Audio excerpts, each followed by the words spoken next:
Bon, Johan, salut. Salut. Bon, ça fait déjà un certain temps qu'on travaille ensemble sur ta communication digitale. On s'est rendu compte qu'il y avait énormément de demandes sur les réseaux sociaux, sur l'envers du décor de Johan Stuck. Ouais. Donc désormais, tous les mois, on va peut-être proposer une petite vidéo pour que tu racontes un peu ce que tu fais au quotidien, tes différentes courses et puis parfois même tes états d'âme. Ouais, c'est vrai que j'ai eu pas mal de demandes donc sur Instagram et Facebook surtout.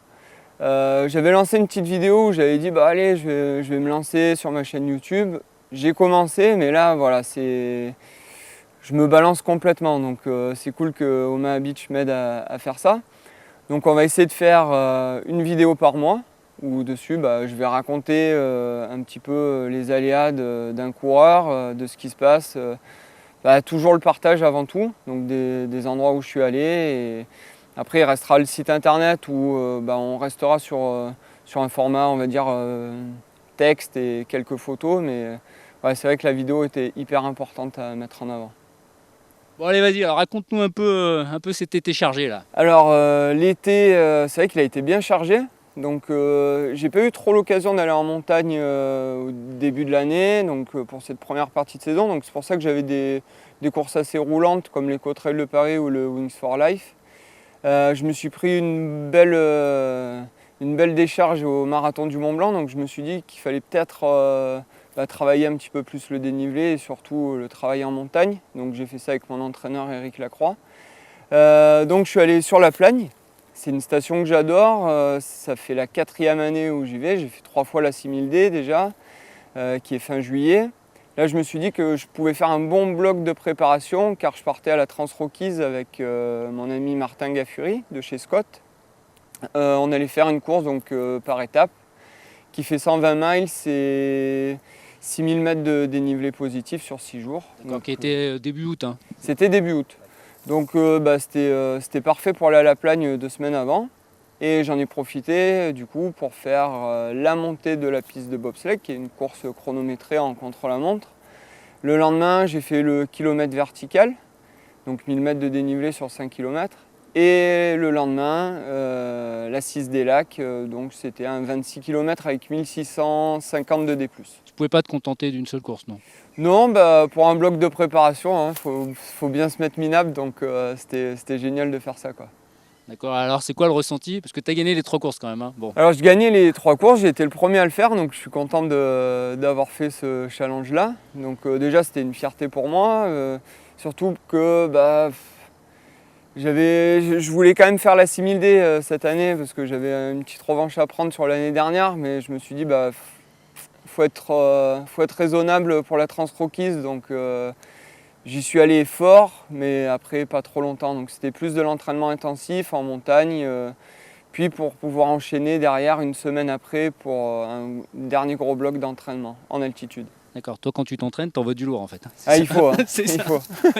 Je pense que on me dit souvent ouais Johan tu as des prédispositions. Ok, j'ai peut-être des prédispositions parce que j'ai eu une marge de progression assez rapide, mais après il faut être un acharné du travail, quoi. Donc s'il n'y a pas d'acharnement, on n'y arrive pas, quoi. Bon alors un petit mot, même un grand mot sur sur l'aventure américaine, parce que c'était une belle aventure. Alors c'était une super aventure parce que la dernière fois que j'étais allé aux États-Unis, c'était à New York et je faisais 90 kilos. Maintenant j'en fais 70 et là c'était ma première course aux US et c'est vrai que faire une course à étapes avec des potes, c'est vraiment déjà une super expérience parce qu'on est tous à la même enseigne, on dort tous dans des tentes. Il y a ce côté roots américain qui ressort et je voulais vivre ça avant de faire d'autres courses parce que c'est vrai que j'en ai pas mal en tête.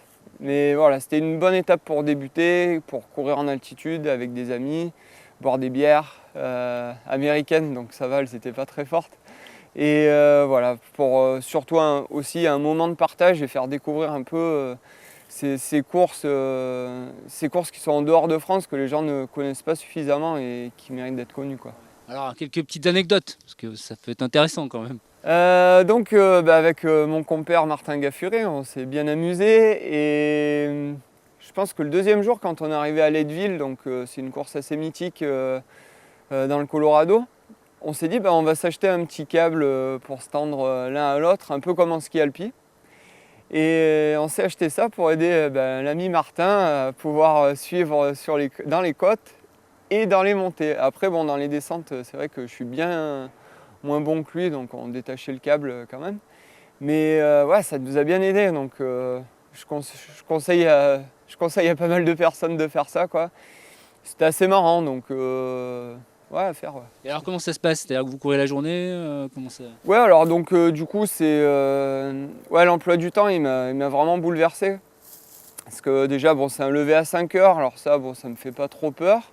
Parce que c'était un départ pour 8 heures à peu près. Une course qui se passe à environ 3000 mètres d'altitude, donc c'était ça la principale difficulté. Parce que bon, il y avait de beaux pétards à monter, mais c'était relativement simple, on va dire. Moi, je suis quand même arrivé à me faire 2 entorses, mais on verra ça plus tard. Sinon, l'après-course, c'était récup autour d'un lac, autour d'une rivière, à boire des bières avec tous les participants. Donc une course sur 6 jours. Et surtout un repas à 16h30, 17h. Alors ça a été super dur pour moi. Et surtout un coucher à 20h. Donc j'ai pas l'habitude de ça. Bon, les participants, c'était principalement des Américains, ça venait de partout? Ouais, il n'y avait pas beaucoup de Français, donc c'est bien, ça m'a fait bosser mon anglais. Surtout dans le Colorado, c'est pas facile. D'ailleurs, je pense que si Martin Gaffuri voit cette vidéo, il va bien rigoler.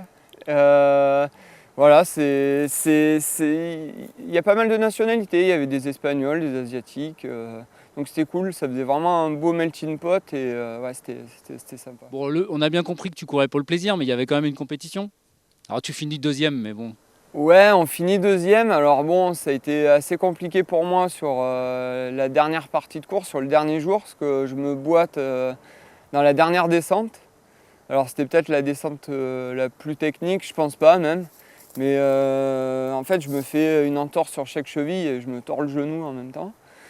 J'ai eu un peu peur quand même quand je me suis fait ça. De toute façon, je ne savais même plus où j'étais quand ça s'est passé. Après, j'ai dû courir 13 km dessus. Mais ouais, on était quand même dans l'esprit de compète. Donc pour moi, il ne fallait pas arrêter. C'était le 6e jour. On avait vu grand parce qu'on pensait peut-être gagner. Après, bon, il y a eu c'est les aléas, c'est comme ça. On était moins préparés à travailler en altitude, peut-être. C'était une course très rapide. Les Américains sont très rapides sur leur terrain parce que c'est pas un terrain très technique. Donc, dès qu'il y avait pas mal de relances, ils prenaient beaucoup de temps sur nous. Sur les montées, on arrivait à gérer un peu les écarts. Les descentes, c'est vrai qu'on récupérait énormément de temps dessus. Mais bon, une 2e place, c'est encourageant parce que bon, on finit devant quand même des personnes assez fortes sur ce type de profil. Donc voilà, mais je suis quand même un petit peu frustré de cette 2e place, donc je pense que j'y retournerai l'année prochaine, quoi. D'accord. Bon, du coup, tu cours plus alors en ce moment? Alors, après ces entorses, l'entorse, ça paraît pas grand-chose, c'est bénin, mais il faut super bien les repréparer ses chevilles, savoir récupérer derrière, parce qu'après si on se retord la cheville dessus, là par contre c'est vraiment un arrêt, mais pour une bonne période. Donc non, là je me suis bien fait suivre, d'ailleurs j'ai fait de la cryothérapie, je me suis fait suivre par mon kiné, on a fait vraiment un gros travail grâce au laser.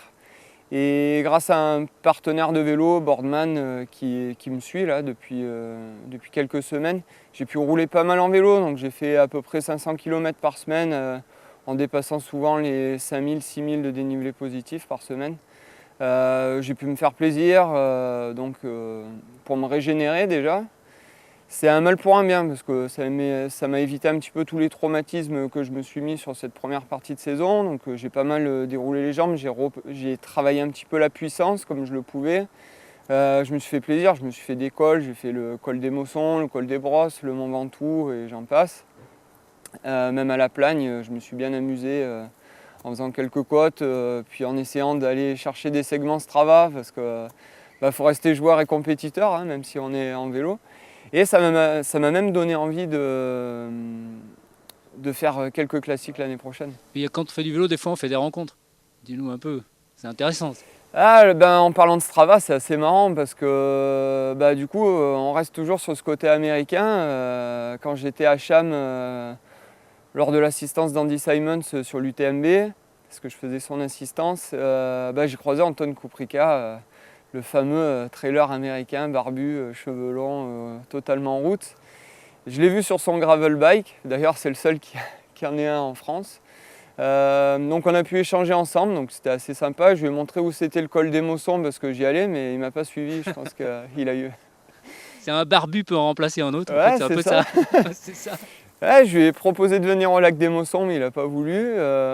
Par contre, c'était sympa parce qu'on a fait un petit shooting avec Alexis Berg de Grand Trail ensemble. Donc ce sera sympa, je pense qu'on verra prochainement quelques photos de lui et moi.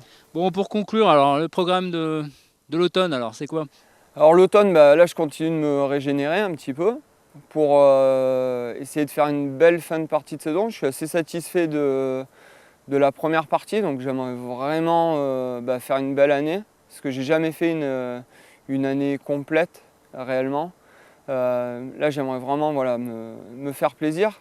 Donc je vais plus faire des courses dans la région en entraînement, donc sur de la fatigue.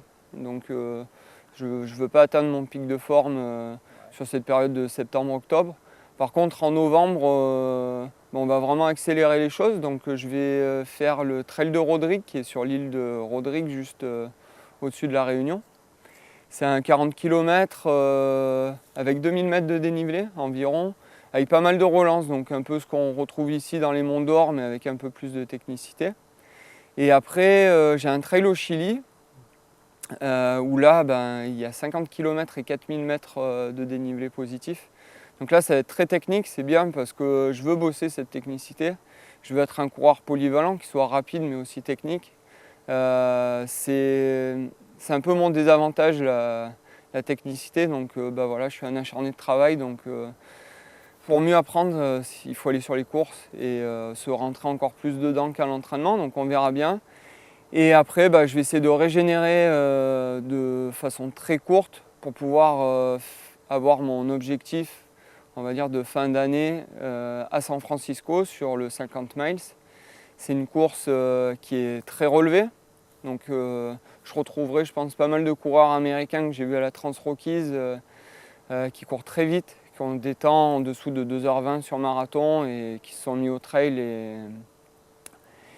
et qui font très mal en trail roulant. Donc là, c'est un trail roulant, ça va être sympa. Ce sera ma deuxième course aux États-Unis et là, je donnerai tout. Bon, là, tu nous as fait rêver. Donc, en tous les cas, merci. Merci et à à la vous. prochaine alors. À bientôt.